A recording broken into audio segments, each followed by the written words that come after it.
그 다음에 11절에서 마지막 그 27절까지는 은, 열, 문화의 비유에 대해서 말하고 있습니다.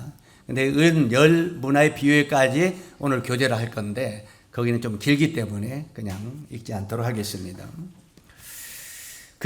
오늘은 그리스도인의 변화에 대해서 말씀을 드리기를 원하는데, 우리가 읽었던 본문 안에는 세 가지 스토리가 들어있습니다. 이 세 가지 스토리가 들어있고 그 스토리를 통해서 하나님이 우리들에게 교훈을 주기를 원하고 있다고 하는 말입니다. 첫 번째는 눈먼 소경의 구원에 대한 이야기가 기록이 되어 있고, 두 번째는 삭개오의 구원에 대한 이야기가 기록이 되어 있습니다. 그 다음에 세 번째는 우리가 읽지는 않았습니다만 문화에 대한 비유에 대해서 기록이 되어 있습니다. 여기에 이제 이 세 비유가 나와 있는데, 소경은 여리고 동쪽 입구에서 구원을 받았습니다. 그 여리고가 있는데, 여리고는 동서남북이 있죠.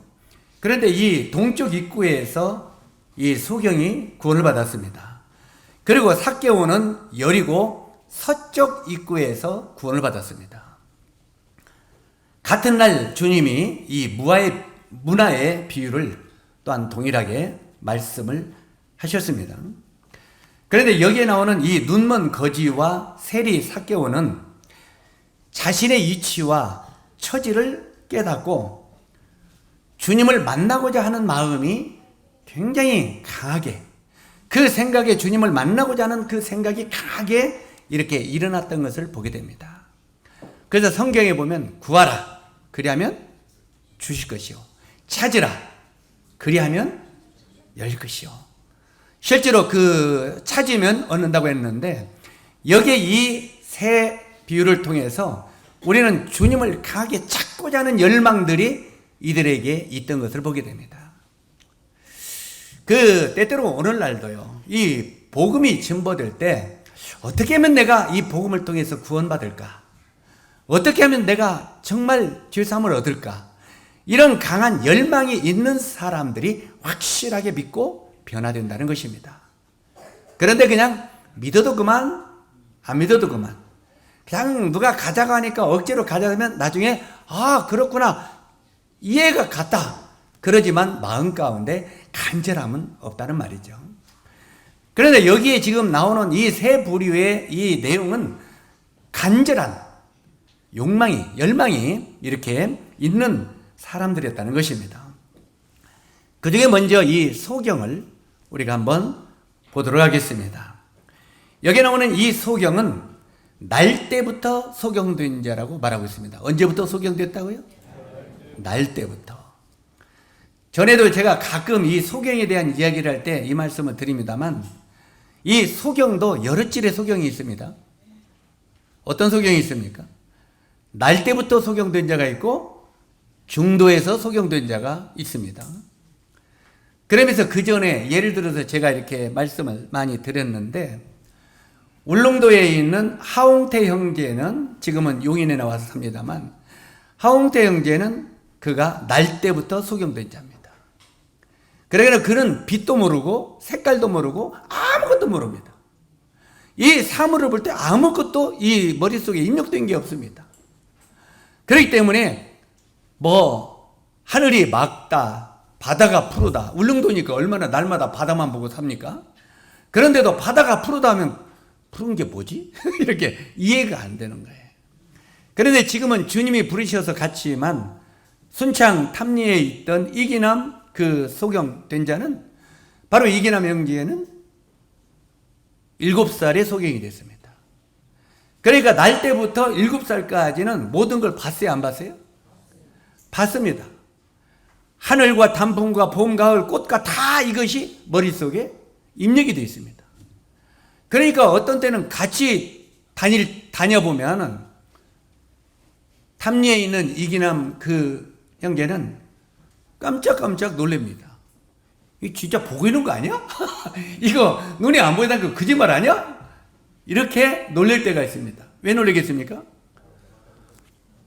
우리가 가다가 아이고 날씨 좋네 그러면은 산에 꽃들도 많이 폈네. 아, 딱 울긋불긋 많이 피었네. 그러니 우리 눈에는 보이는 것 같죠? 근데 7살까지 입력된 것이 그 날짜 시기 하면은 지금 이렇게 핀 거구나. 입력이 돌아가는 거예요. 그러니까 보면서 그 4월달 뭐 날씨 하면은 지금 진달래가 아니 뭐가 피었겠다. 이게 입력이 돼서 아는 거예요. 그러니까 날 때부터 소경자가 더 불쌍합니다. 그래도 뭔가 7살까지 본 기념이 있으면 그래도 뭔가 세상이 어떻게 되는가 이해는 가잖아요. 그래서 여기 성경에 우리가 성경을 공부하고 읽으면서도 도중에 소경된 자하고 날 때부터 소경된 자는 분명히 다르다고 하는 것을 인식하면서 읽으면 좋습니다. 그리고 여기에는 두 사람의 종류가 가르치는 영적인 교훈도 분명히 다릅니다. 이 소경도 소경이면 똑같은 소경이 아니라 바로 날 때부터 소경. 왜 그냥 여 성경에 소경된 자가 이렇게 말하지 않고 날 때부터 소경된 자가 이렇게 기록이 되어 있겠습니까? 좀 이해가 가십니까? 그래서 여기에 나오는 이 소경은 날 때부터 소경된 자이고, 다시 말해서 분별력도 없고 목적도 없고 하루하루 그냥 구걸해서 먹고 사는 그런 입장에 있는 소경이었다고 하는 말입니다. 그러나 이 소경은 한 번도 세상을 본 적이 없기 때문에 그 마음 가운데 간절한 열망이 있는데 그것은 뭐였습니까? 나도 한번 이 세상이 어떻게 생겼는가 한번 보고 싶다는 열망이 있었습니다. 실제로 여기에 날 때부터 소경된 자가 영적으로 우리가 받아야 되고 교훈받아야 될 의미는 이것은 오늘날 살고 있는 바로 구원받지 아니하는 이 세상 사람들의 그림자입니다. 이해 가시죠? 왜 이 세상 사람들의 그림자냐면 우리가 시편 51편 5절을 보면은 거기 뭐라고 기록되어 있습니까? 내가 죄악 중에 출생하였으며 모친이 죄 중에 나를 잉태하였나이다. 어머니 뱃속에서 응애하고 태어날 때부터 이는 죄인으로 태어났다는 말입니다. 그래서 여기에 나오는 이 날 때부터 소경된 자는 우리가 내가 원하든지 원하지 않든지 간에 나는 날 때부터 내가 죄인으로 태어났기 때문에 죄를 먹고 마시는 인생들이 되었다 하는 것을 영적으로 교훈하고 있다는 것입니다. 그렇기 때문에 모든 사람은 날 때부터 죄인이고 목적을 잃고 곁길로 가는 바로 영적인 소경들이라고 하는 것입니다. 그래서 우리가 세상 사람들이 그냥 볼 때 여러분들이 그들이 돈 몇 푼 갖고 있다고 그들이 그냥 뭐 좀 활발하게 산다고 의시되고 산다고 그거 그냥 부럽게 볼 필요가 없어요. 그들이 어떤 인생을 살든지 그가 그 안에 예수 그리스도를 알지 못하고 구원받지 못했다면 그는 영적인 소경이라는 거예요. 이해 가십니까? 영적인 소경이면 우리 마음 가운데 어떻게 봐야 되겠습니까? 그들을 부러워야 되겠습니까? 불쌍히 여겨야 되겠습니까? 우리 형제 자매님들도 그 사람들이 영적으로 정말 지옥 갈 영적인 죄인들이라고 봤을 때 그들을 불쌍히 여기는 마음이 있으면 여러분 마음 가운데 위축되거나 두려워하거나 부러워하거나 이런 마음이 있겠어요? 없겠어요? 우리가 어떤 눈으로 보느냐에 따라서 우리의 삶이 달라집니다. 여러분의 삶이 육신적인 눈으로 자꾸 그걸 보기 시작하면 여러분 자신이 항상 비굴해지고 낮아집니다. 이해 가십니까? 그러나 우리가 영적인 눈을 뜬 자고 우리의 소망이 어디에 있는 이것을 분명히 믿고 아는 자라면 육신적인 눈으로 세상을 바라보지 말고 영적인 눈으로 바라보라 그 말입니다. 영적인 눈으로 바라보면 절대 그들로 하여금 우리가 부끄럽거나 주저되거나 낙심되거나 좌절할 필요가 없다는 거예요. 지금은 잠깐 그들이 누리지만 조금 지나면 우리는 하나님의 영광스러운 그날에서 12보좌에 앉는 영광이 우리에게 주어진다. 믿습니까? 잠깐이에요. 저 같은 경우에도 지금 우리 어머님은 항상 나보고 사위보다 오래 살아서 내가 어찌야. 그러신데도 오늘 아침부터 보니까 자꾸 약을 먹으시려고 하고 좀 건강해지시려고 하시더라고요.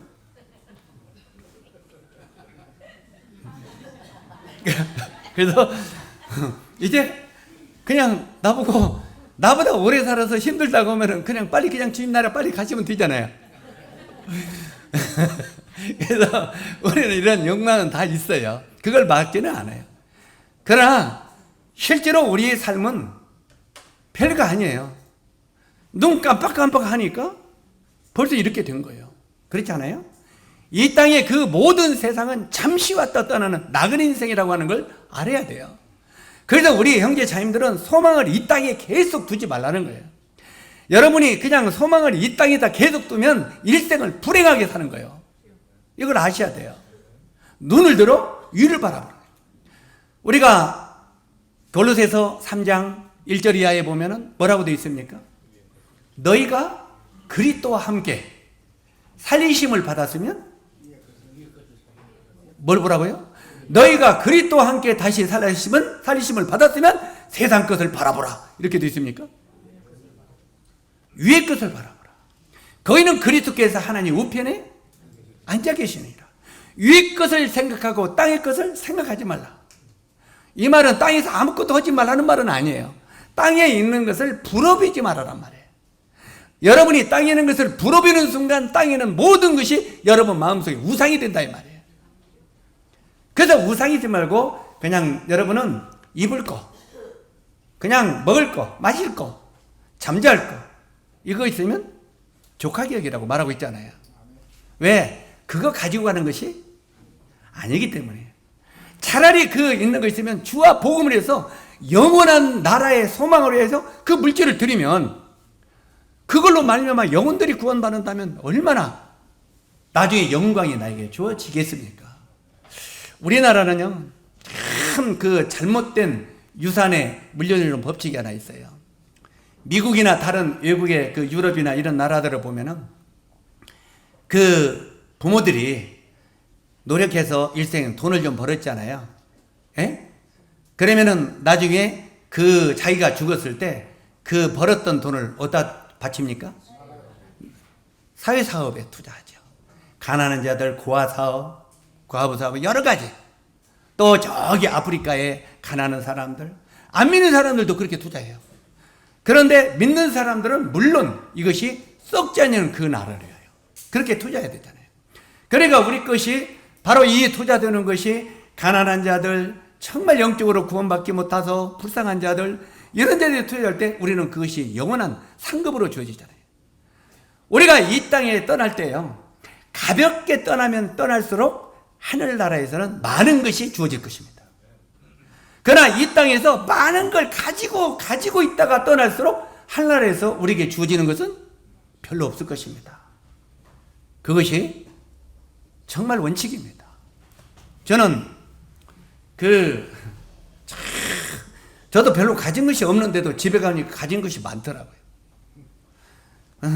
옷을 딱 보면서 어떤 것을 내놓을까? 하는데 전부 다 입어야 할 거예요. 근데 내가 못 입을 것 같으면 다른 사람도 못 입잖아. 그런데 이건 가을에 입어야 되고 이건 봄에 입어야 되고 이거 그래 방이 꽉 차 있는 거지 뭐. 그런데 내가 만약에 주님 나라 갈 때 그거 다 어떻게 하겠어요? 놔두고 가야지 뭐. 그러나 내가 많이 가지고 있을수록 무거운 거예요. 그러나 주님 나라에 갔을 때는 그만큼 상급이 없어지는 거예요. 그러나 이 땅에 가지고 있는 것이 적을수록 털고 가는 거예요. 제가 이런 소리 오면 형제 자님들이 시험도 당할지 몰라요. 에? 시험도 올 수 있어. 근데 이런 시험은 당해도 괜찮아. 에? 아파트도 큰 놈, 집도 큰 놈 가지고 있을수록 나중에 주님 나라 갈 때 무거워서 못 갖고 가. 이것이 자꾸 나를 잡아당길 거예요. 이것이 아마 이 발에다 추를 다루는 것 같이 휴가할 때도 그것이 잡아당길지도 몰라. 저울추 같이. 그래서 할 수 있으면 가볍게 해요. 응? 저 형제 자님들이 적은 집에서 산다고 제가 흉보지 않을 테니까. 에? 우리 방앗간 산다고 절대 그거 비굴하게 생각할 거 없어요. 가볍게 살 때 욕먹을 거 없어요. 그냥 우리가 쉴 곳이 있으면 좋아요. 공부할 곳이 있으면 좋고. 거기에 대해서 우리 그때 참 전에 생각이 나요. 우리 사라 한나가 그때 시집 가기 전에 우리 집이 너무 작으니까 좀 큰 집으로 옮기자. 애비 돈 없어 임마. 그러니까 지그들이 대준대. 지그들이 뭔 돈이 있다고 대준대. 그게 좀 옮기잖아요. 그래서 실제로 우리가 이 세상의 사랑에서 세상에 돈을 벌려고 거기에 전적하면은 애비가 큰 집 못 얻겠냐. 그러나 그것은 합당치가 않다. 우리 성도들 수준 봐라. 성도들이 30평 살고 10평 살면 몇 평이 가운데예요? 20평이 가운데잖아요. 성도들의 중간만 따라가면 된다. 왜요? 제가 다 잘 살아봐요. 물론 어떤 사람은 우리 목사님 잘 살아요. 교파 막 그러잖아요. 우리 목사님 막 돈 많고 그러다 보니까 요즘에 목사들이 돈이 많아서 어쩔 줄을 모르고 돈 가지고 부정축제 하다가 그냥 어려웠고 그냥 그러는데 실제로 돈이 많으면요 판단받아요. 우리 모임 같은 데 틀림없이 돈이 많으면 내가 땅을 굉장히 많이 갖고 있고 집을 제일 큰 집 산다면은 굉장히 판단을 받을 거예요. 그리고 제가 제일로 작은 집을 살면은 아마 성도들이 날마다 자만하고 저 때문에 잠이 안 올 거예요. 좀 미안하고 그래서 그러죠? 근데 가운데 사니까 아무 문제 없죠. 가운데 사는 아무 문제 없어요.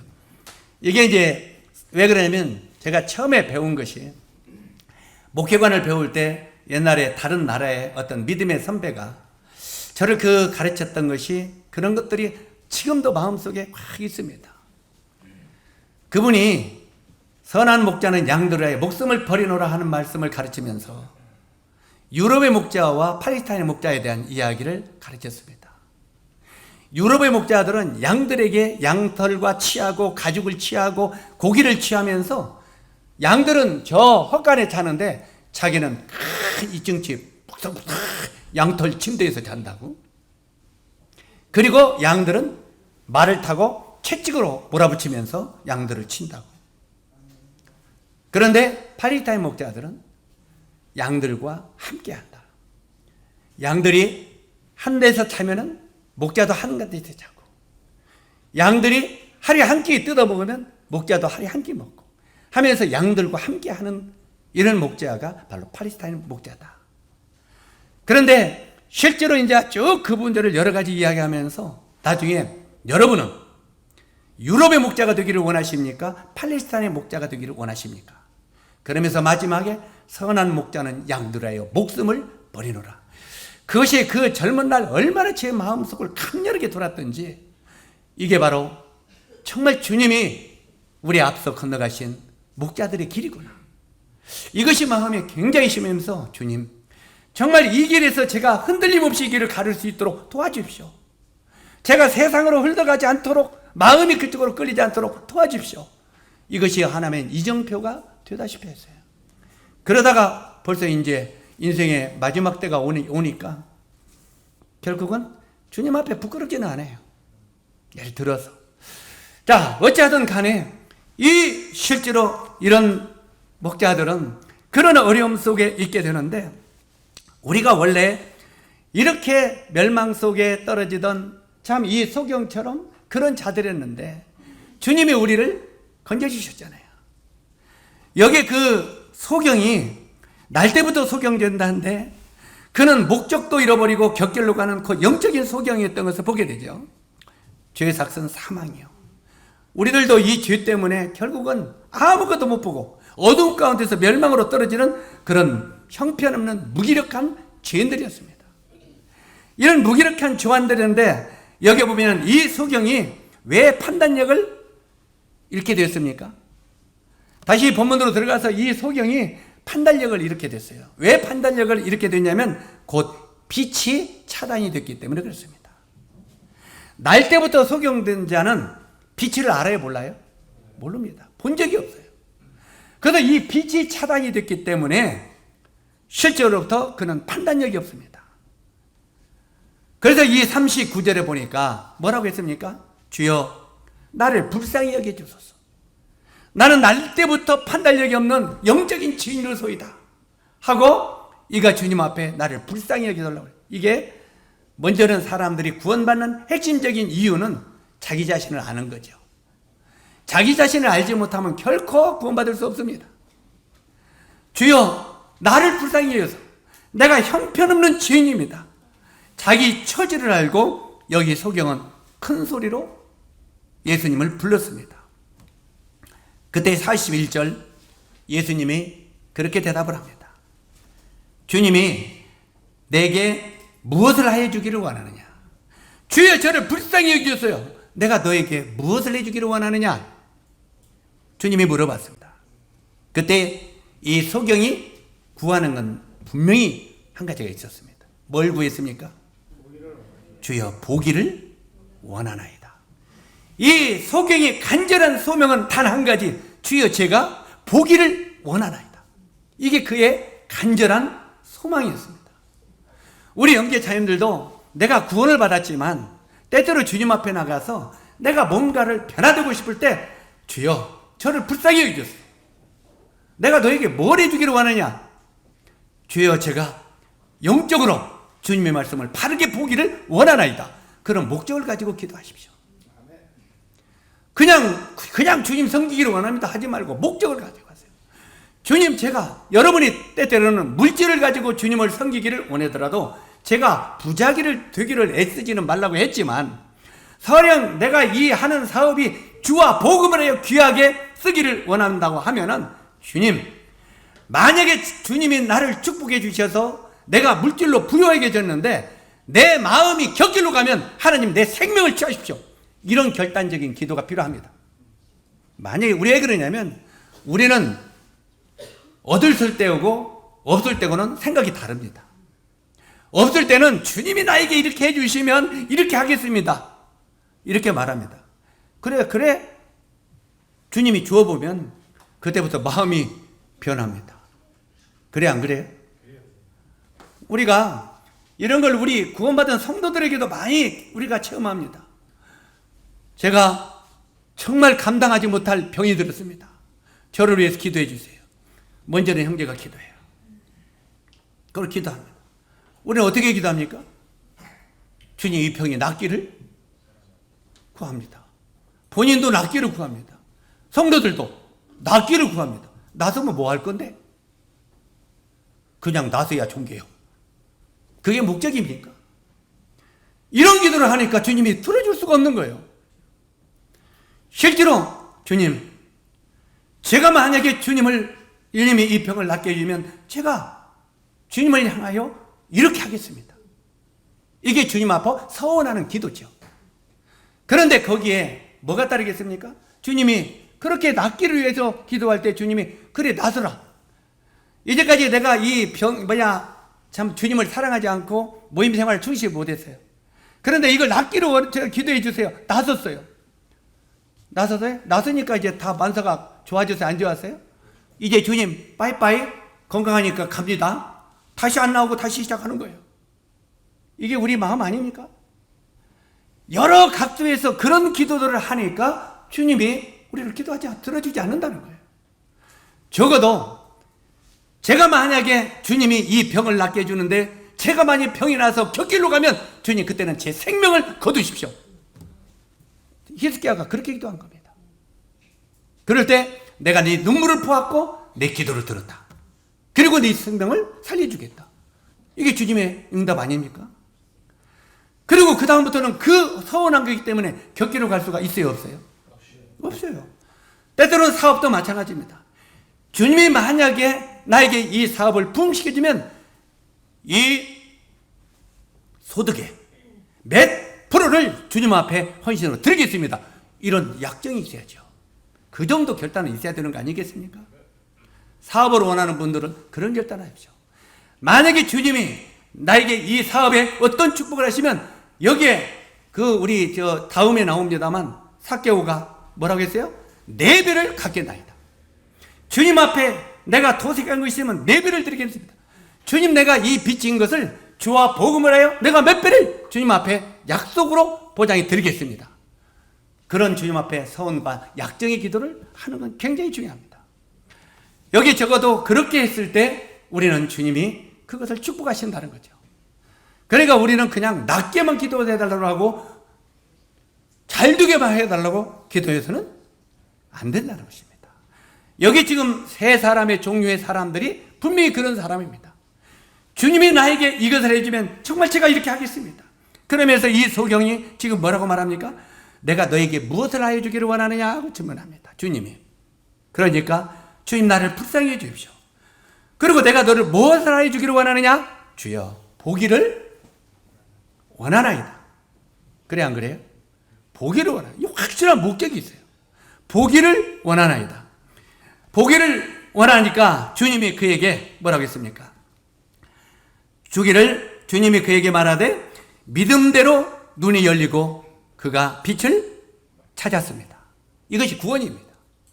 우리가 죄악 가운데 살던 우리들에게 예수 그리스도의 놀라운 십자가의 보혈의 복음이 비춰졌죠. 그래서 이 복음이 우리 마음 가운데 비춰졌을 때 영적인 눈이 열리는 거예요. 구원받았다고 하는 것은 여러분은 날 때부터 죄인으로 태어났는데 우리가 예수를 통해서 구원받았다는 것은 영적인 눈이 열렸다는 겁니다. 신뢰함이 어떤 겁니까? 바로 영적인 눈을 뜨게 하소서. 그래 내가 내게 명하느니 열려라 그랬잖아요. 그래서 여기는 바로 이제 영적인 눈이 열리고 빛을 찾았습니다. 여기에 지금의 현실은 소경이 날 때부터 난 소경이 눈이 열렸지만 우리는 영적인 눈이 열린 거예요. 그렇죠? 영적인 교훈은 영적인 바로 눈이 열리고 이제 우리가 구원의 확신을 갖게 된 것입니다. 우리가 고린도후서 4장 6절에 보면은 뭐라고 되어 있습니까? 어두운 데서 빛이 비치라 하시던 그 하나님께서 예수 그리스도의 얼굴에 있는 하나님의 영광을 아는 빛을 우리 마음 안에 비치셨다. 비치셨느니라. 어두운 가운데 빛이 있으라 말씀하시던 하나님께서 이건 어디의 말씀입니까? 창세기 말씀이죠. 천지창조의 창세기 1장 말씀입니다. 어두운 가운데서 빛이 있으라 말씀하시던 하나님이 명령하니까 빛이 있었고 이건 그 천지창조에 하신 그 말씀을 사도 바울은 인용을 해서 뭐라고 말합니까? 그 하나님이 그 빛을 창조하신 하나님이 예수 그리스도의 얼굴에 있는 하나님의 영광을 아는 빛을 어디에 비쳤다고요?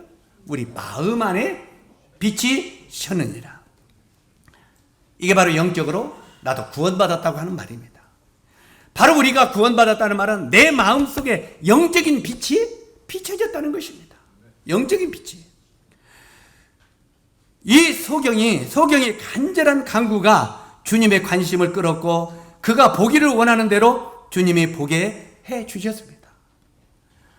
그는 눈을 뜬 후에 어떻게 기록되어 있습니까? 여기 보니까 마지막에 뭐라고 되어 있습니까?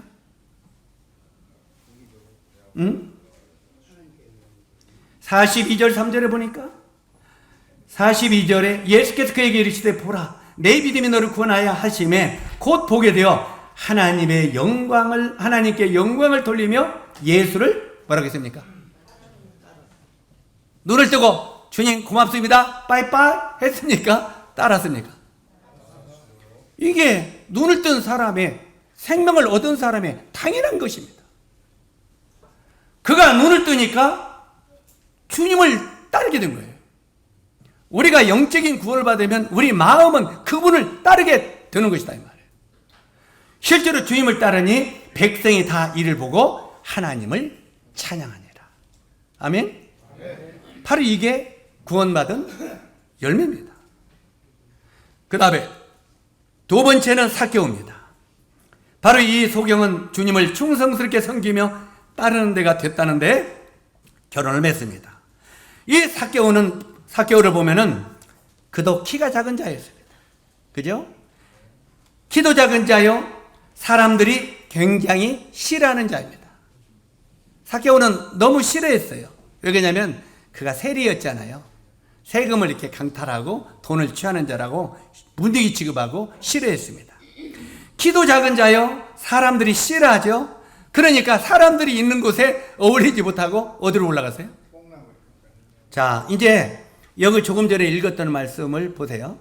삭개오가 무슨 나무 위로 올라갔어요? 자, 이제 우리 그 전에 뽕나무로 기록됐을 때도 이게 원문에는 뽕나무로 올라간 게 아니라 돌 무화과나무 위에 올라갔습니다. 이런 이야기 그때 했죠. 근데 이번 개정성경에는 좀 바뀌었어요? 안 바뀌었어요? 돌 무화과나무로 바뀌었죠. 왜 그러냐면 팔레스타인은 뽕나무가 없습니다. 이해 가시죠? 이것이 중국으로 가서 중국에서 이 성경이 번역을 되면서 이 돌무화과나무, 우리나라는 중국에는 돌무화과나무가 없는 거예요. 그러니까 사람들이 흔히 올라가는 나무가 뭐이지? 뽕나무. 뽕나무로 번역한 거예요. 예? 그러나 이제 이것을 다시 돌무화과나무로 번역해서 되는 우리 마음 가운데 주일학교 찬상도 좀 바뀌어야 되겠죠? 무화과나무 위로 올라갔다 이제 바뀌라. 지금도 뻥나무 위에 올라가면은 이제 요즘의 개정성과 좀 안 맞는 것이니까. 자, 이 원래 이런 그 문화적인 배경을 이해하고 이 개정성경이 이렇게 조금씩 바뀌어 쓰는 것은 그래서 바꿨구나. 이것을 보면은 더 유익하라고 생각을 합니다. 자, 어찌하든 간에 이 돌무화과나무에 이제 올라갔습니다. 왜? 사람들이 싫어하니까 사람들 옆에 오르지 못하고 나무 위로 올라갔습니다. 그러나 그가 나무 위에 올라갔지만 이 삭개오도 예수 그리스도 주님을 보고자 하는 간절한 뭐가 있었습니까? 열망이 있었습니다. 마음에 열망이 있었어요. 이 마음에 열망이 있어가지고 나무 위로 올라가서 어떻게든지 그분을 보고자 하는 마음이 있었습니다. 주님이 나무에 가까이 오시자 걸음을 멈추고 위를 쳐다봤습니다. 주님은 뭘 보셔요? 이미 그 심령을 꿰뚫어 보고 계시죠. 지금 이 삭개오가 어떤 마음으로 나무 위에 올라가서 쳐다보고 있는지를 주님은 미리 그 중심을 보시면서 다 알고 계셨습니다. 그래가지고 가까이 오셔서 뭐라고 했습니까? 걸음을 멈추고 삭개오야, 삭개오야 하고 불렀습니다. 삭개오야 하고 그 이름을 불렀습니다. 사람들은요, 그 이름이 삭개오인지도 몰랐습니다. 사람들은 저 사기꾼, 저 세금 토탈해 먹는 나쁜 도둑놈, 무디 같은 놈 이렇게 불렀어요. 그가 부르는 이름이 삭개오인지도 모르는데 이미 주님은 세상적으로 알려지지 않은 그 이름을 알고 계시고 삭개오야 하고 불렀습니다. 그리고 삭개오야 이리 내려오라 그랬습니다. 이 삭개오가 얼마나 놀랐겠습니까? 사람들이 상종하지도 않고 벌레 취급하는 나 같은 자를 어떻게 저분은 내 이름을 알고 계실까? 정말 저분이 누구이기에 저분이 내 이름을 알고 계실까? 여러분, 우리 찬송가에 제가 잘은 모릅니다. 잘 모르는데 흥얼흥얼 따르는데 잘 몰라요. 내 이름 아시죠? 이런 찬송 있어요, 요새? 저는 제가 따르지 불러주는 노래도 이 그 차에 테이프에서 나오면은 그래, 주님이 나 같은 자의 이름을 알지. 그래, 주님 내 이름 아시지. 내 이름 아시죠. 수복 경제. 사람 친구들은 수복 경제를 다 몰라도 하나님은 아신다는 거예요. 내 이름을 주님이 알고 있다고 하는 이 사실만 가지고도 우리는 놀라야 되는 거예요. 그래, 안 그래요? 여기 삭개오는 주님이 벌레 취급받는 자기를 알고 있다고 하는 이 사실 하나에 삭개오는 놀랐습니다. 저분이 어떻게 내 이름을 이렇게 알고 계실까? 사랑하는 형제자매 여러분, 주님이 저와 우리 형제자매들의 이름을 모두 알고 계시고 나의 생각과 나의 계획과 나의 형편 모두를 알고 계신다는 것입니다. 우리가 시편 139편 1절로 10절까지 보면은 우리가 바다 끝에 가 있을지라도 주님은 거기 계시고, 우리가 땅속에 들어가 있을지라도 주님은 거기 계시고, 우리가 세상에 어디에 있을지라도 주님은 거기에 계시다고 말씀하고 시편 기자가 말하고 있죠. 그리고 우리들의 형편과 처지를 다 알고 계시다. 다는 우리들에게 순종하기를 원하십니다. 주님은 삭개오가 주님을 보고자 하는 강한 열망이 있는 것을 이미 다 아셨어요. 주님은 이 삭개오를 불러서 뭐라고 말합니까? 내려와라. 예, 주님 하고 얼른 내려왔습니다. 주님이 삭개오에게 뭐라고 말합니까? 삭개오야, 오늘 내가 너희 집에 유해하겠다. 너희 집에 들어가야 되겠다. 이 말입니다. 너희 집에 유해야 되겠다고 하시면서 그 집으로 갔습니다. 삭개오는요, 너희 집에 내가 유예되겠다는 이 말 한마디가 자기 이름을 아는 것보다는 더 기뻤습니다. 어이구, 사람들은 나보고 도둑놈 사기꾼 취급하면서 상종도 안 하는데 우리 집에 와? 그냥 마음이 얼마나 떨어요. 적어도 우리가 구원받았으면 그런 마음이 있어야 됩니다. 그래 안 그래요? 주님이 여러분 함께 하시면 적어도 주님과 함께 동행하고 여러분 집에 항상 거하게 하는 이 삶을 우리가 살아야 된다 이 말입니다. 그 당시 이것은요, 그 당시 팔레스타인의 문화적인 배경을 본다면 삭개오는요 최고의 최대의 영광이었습니다. 성경은 우리들에게 그렇게 말하죠. 요한계시록 3장 20절에 보니까 누구든지 내 음성을 듣고 문을 열면 내가 그에게로 들어가 그로 더불어 먹고 그는 나로 더불어 먹으리라. 여기서 먼저 우리 마음의 문을 열기를 원합니다. 그러면 주님이 내가 너에게 들어가겠다는 거예요. 그리고 너는 나로 더불어 먹고 나는 너로 더불어 먹으리라. 지금 삭개오에게 한 말 아닙니까? 삭개오야, 내가 너희 집에 유해야 되겠다. 그리고 너와 함께 먹고 마셔야 되겠다. 지금 그 말 아닙니까? 실제로 여기에 이 말은 오늘날 영적인 교훈으로 형제 자매님도 주님과 함께 먹고 마시는 삶이 중요하다는 거예요. 이것은 내 마음의 문을 열고 주님이 내 마음에 나의 주인으로, 나의 왕으로 여러분 마음에 좌정해야 된다 이 말이에요. 주님이 여러분의 주인이 누굽니까?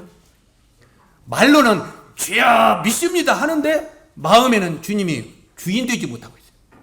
응? 주님은 우리 안에 들어와서 나의 주인 되기를 원하십니다. 우리가요, 때때로는 주님이 나의 주인 되시기를 원하고 여러분 주님 주인으로 안에 모십시오. 예, 그래야죠. 아멘, 그럽니다. 그런데 삶을 보면 순종은 이렇게 아니에요. 주님이 삭개오야, 내가 너희 집에 유해야 되겠다. 예, 들으십시오. 그래, 내가 너와 함께 이제 이렇게 먹고 마시겠다. 저는 그것은 조금 거시기 한데요. 그냥 왔다가 얼른 가시죠.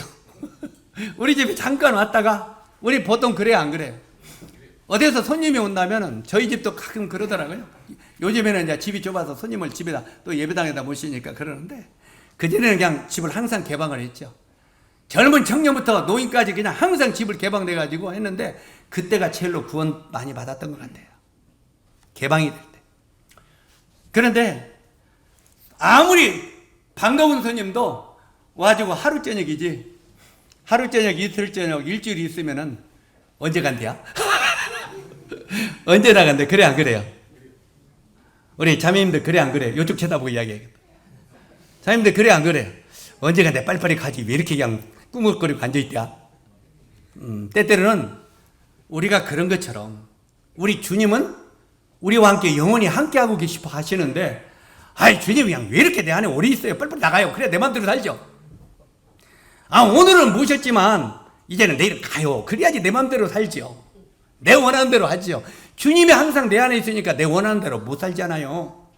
내가 뭐라고 해도 주님이 아시는 것 같고, 내가 욕심을 내도 아시는 것 같고, 내가 뭐 좋은 것을 미국 것들을 해봐도 아시는 것 같고, 아니 주님이 나가야 내가 미국 것들을 있든지 좋은 고기를 주님은 그냥, 주님은 쉽게 돼지고기 오늘 대접하고 보낼 테니까 빨리 가세요. 그래야 내일 내가 소고기 먹으니까. 이런 마음이 우리 마음에 있을 수 있다는 거예요. 그러나 우리 주님이 여러분 안에 먹고 마시고 즐기도록 여러분의 주인이 되도록 영접하는 것이 정말 그리스도에 속한 사람들입니다. 여기 지금 너희가 내 음성을 듣고 문을 열면 내가 들어가서 너로 더불어 먹고 그는 나로 더불어 먹으리라. 항상 주님이 여러분 안에 좌정하시고 있는 것을 일깨우시기 바랍니다. 그리고 그분이 나를 내 안에 좌정하시면 내가 하는 행동, 내가 하는 말 듣고 계신다고 하는 것을 내가 마음으로 믿으면 여러분의 행동이 좋아져야 안 좋아져요? 우리요, 때때로는 교회 와서 우리 형제 자매들이, 형제 자매들을 볼 때는 뭐라고 이야기합니까? 응? 자, 우리 용주 형제, 자, 자매님, 뭐야, 이제 부인한테도 나도 그래요. 이제 좋게 말하죠. 딱 나가면 어때요? 딱 집에 가면 여보 말이야, 뭐야 이게 이거 안 되잖아. 그래 안 그래요? 금방 교회에 있을 때는 교회 성도들이 내 안에 주인이 돼 있어. 그래 안 그래요? 그러니까 눈치가 보이니까 말 함부로 해야 뭐 안 해요. 그런데 집에 가면은 성도들은 나가버렸어. 그리고 내 안에 나만 있어. 내 안에 남아있으니까 이제 내 맘대로 오잖아. 내 생각대로 오고. 그래 안 그래요? 그런데 항상 성도들과 함께 있다면 우리 1년 12달 여기 같이 산다고 해보세요. 여러분 말을 함부로 할 수 있겠어요? 없겠어요? 그래서 우리가 항상 같이 살면 좋겠죠. 그래서 초대교회 성도들이 그거 배우려고 같이 살았어.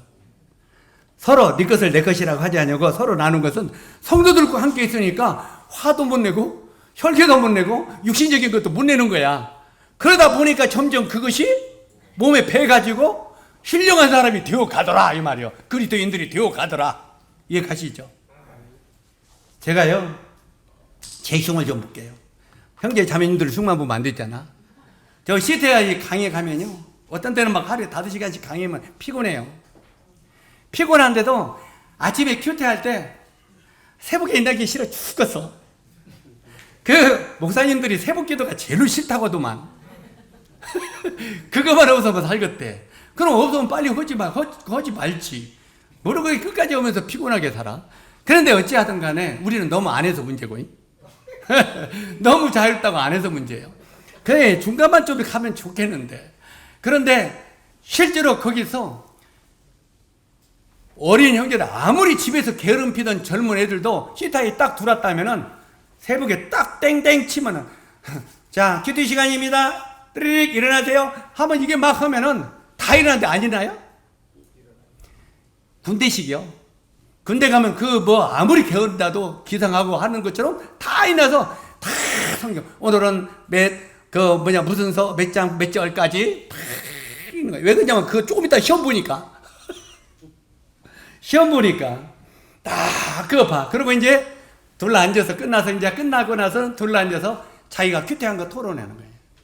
그런데요, 제가 이야기하면은 우리 형제 자녀들이 좀 부담될지 모르겠지만 히데아의 학생들 큐티 진짜 잘합니다. 하나님의 말씀을 배우니까 바르게 깨닫고 바르게 이걸 또 설교하고 하는 걸 잘해요. 근데 우리 형제 자매님들 큐티하는 거 보면은 거시기해. 저 말씀을 왜 저렇게 풀었고? 저 말씀이 왜 저렇게 안 깨달아질까? 이제 그 시태에 아주 어린 학생들이 그 깨닫는 것도 봐도 안 되는 거예요. 왜? 훈련이 안 됐기 때문에. 훈련은 굉장히 중요한 것입니다. 아무리 게으른 사람도 군대 가면 바닥바닥 해요, 안 해요? 이게 그리스도 안에서도 훈련이에요. 성경에 보면 경건은 훈련입니다. 그냥 훈련 없이 우리가 경건한 삶이 되어야 안 돼요. 안 되는 거예요. 그래서 우리가 항상 교회 안에 식구들이 같이 있으면 우리 경건한 삶은 그냥 같이 살면은 훈련되는 거예요. 그래 안 그래요? 항상 같이 있으면 용주 형제가 내 안에, 내가 용주 형제 안에, 규동 형제 안에 내가 그 안에. 그러니까 항상 저 사람들이 나와 함께 있어요, 없어요? 그러니까 아니지. 아니지. 그렇게 하다 보면 훈련이 돼야 안 돼요. 훈련이 되어 가는 거예요. 그러니까 훈련이 굉장히 네가 재물을 팔아 가난한 자에게 주고 나를 따르라. 자, 여기서 주님이 한 말은 부자는 무조건 다 팔아라 이 말이 아니에요. 네가 지금 가지고 있는 그 가치, 나를 따른다고 하는데 네가 가지고 있는 재물의 가치와 나의 가치와 어떤 것이 네 마음을 더 주장하고 있는가, 이걸 물어본 거예요. 그런데 이 청년은 어떤 가치가 더 컸어요? 재물, 물질 가치가 더 컸던 거예요. 주님은 네가 나와 같이 내 가치와 물질의 가치 중에 어떤 것이 가치가 있느냐, 이 물질을 다 팔아서 가난한 자들에게 나눠주고 나를 따를 수 있겠느냐? 맞으면 내 가치를 네 마음속에 그렇게 생각할 수 있겠느냐? 그 말입니다. 그때 이 청년은 재물을 팔아 가난한 자에게 주고 주님을 따를 만한 주님의 가치를 그렇게 마음속에 생각하지 않았습니다. 그리고 주님도 이 청년이 따르고 싶은 마음이 없었겠습니까? 따르고 싶은 마음이 있어요. 근데 행동이 안 됐던 것입니다. 생각하지 않고 쓸쓸히 이렇게 주님 곁을 떠나가는 청년을 보십시오. 쓸쓸히 주님을 떠나가는 이 청년의 삶은 바로 오늘 살고 있는 우리들의 삶이 아닌가 조명해 보자고 하는 것입니다. 주님은 만왕의 왕으로 심판의 주님으로 상급을 주실 주님으로 이 땅에 분명히 다시 오실 것입니다. 이제 주님이 어느 날 공중에서 빰빠라 하는 전사적인 나팔 소리가 울릴 때 많은 구원받은 그리스도인들은 변화받아서 주님 품에 올라가게 될 것입니다. 그때 이제 우리에게 주신 것을 이제 셈하자고 할 것입니다. 셈하자고. 우리가 이 땅에서는 환란이 있던 기간 동안 하늘나라에서는 그리스도의 심판, 3년 반은 그리스도의 심판대가 있고 3년 반은 바로 어린 양의 혼인잔치가 있습니다. 혼인잔치가 있기 전에 심판이 먼저 있습니다. 바로 여기에 요한계시록 22장 7절에 보면은 보라 내가 속히 오리니 이 책의 예언의 말씀을 지키는 자가 복이 있도다. 22장 12절 보라 내가 속히 오리니 내게 줄 상이 내게 있어 각 사람에게 그의 일한 대로 갚아주리라. 어떤 대로 갚아준다고요? 각각 사람이 일한 대로 갚아주리라. 우리가 전부 다 한 탈란트씩 받았는데 구원의 탈란트를 똑같이 받았는데 일한 대로 어떤 자는 10탈란트를 어떤 자는 5탈란트를 어떤 자는 땅속에 묻어있는 자로 주님 앞에 서게 된다는 것입니다. 이제 그 뒤에 땅에 묻어있는 자는 네가 왜 그것을 땅에 묻어놨느냐 하니까 변명했죠. 이래서 못했고 저래서 못했고 이래서 못했고 저래서 못했습니다. 내가 그렇게 굳은 자였더냐? 우리는 주님 앞에 나가서 그렇게 편기될 것입니다. 제가요 세상살이가 이래서 주님 못 섬겼고요, 세상살이가 이래서 주님 봉사 못했고요, 세상살이가 이래서 전도 못했어요. 이제 여러 모양으로 변명할 겁니다. 주님이 뭐라고 하십니까? 너는 그 일을 왜 나한테 변명하느냐? 언제 내가 너희한테 그렇게 쓰라고 하더냐? 그냥 너희들이 행한 대로 내가 갚아줄 거다. 그날에 되면은 정말 우리가 놀랄 일이 생길 것입니다.